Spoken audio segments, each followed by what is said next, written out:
welcome back to Real Reviews. This is Cody Williams, and we're here to talk about the movie Expend4bles.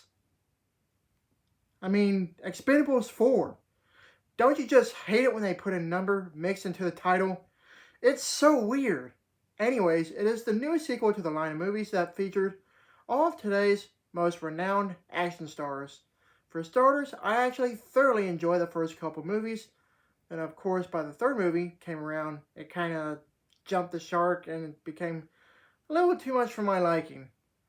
After seeing the previews for this new sequel, I don't have much hope for it, but I do at least want to give it a chance. So, here goes nothing, and after finally watching it, I'm ready to talk about it. The movie story follows the Expend4bles, who are assigned on a mission to stop Ramat, who runs a terrorist organization, from smuggling nuclear warheads that will ignite a conflict between Russia and the US. To be honest, I straight up did not have a great time with this movie. Let me rephrase that. I don't downright hate this movie, but it had so much potential to be so much better than it could have been. As advertised, it's got action aplenty, but it's not enough to save this movie.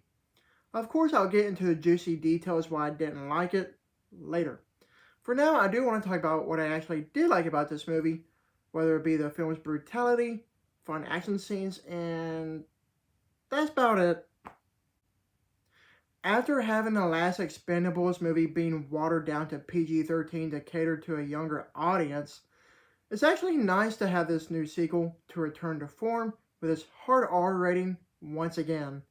There's plenty of gore, profanity, and violence to go around, and not gonna lie, there were some parts that actually did make me squirm.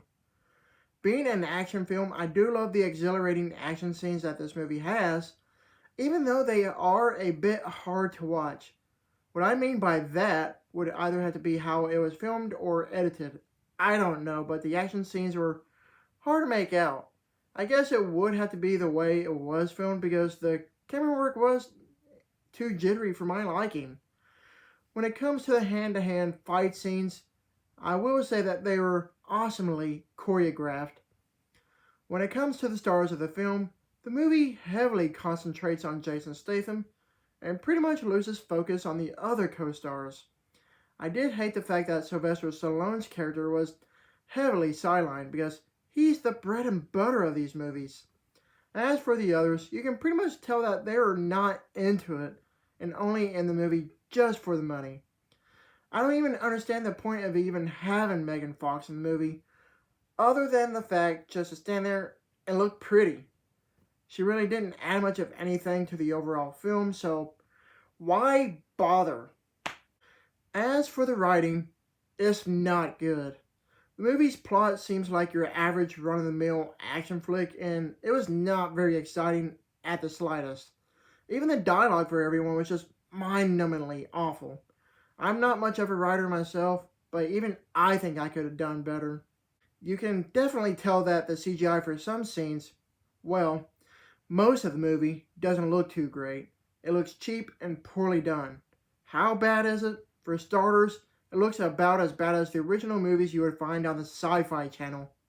Yeah, it's bad. With all that said, for anyone who values their time spent, I would highly advise to just completely avoid this movie at all costs. Overall, Expendables 4 is such an underwhelming sequel that leaves on a sour note for a series that started with a couple of bangers. As bad as this movie is, and seeing how it's knowingly going to underperform at the box office, there is no foreseeable future for this series after this film. I guess you could say that this film in particular is expendable. I give this movie a D+. Thank you for watching, and don't forget to like and subscribe to my channel. Keep up my real reviews.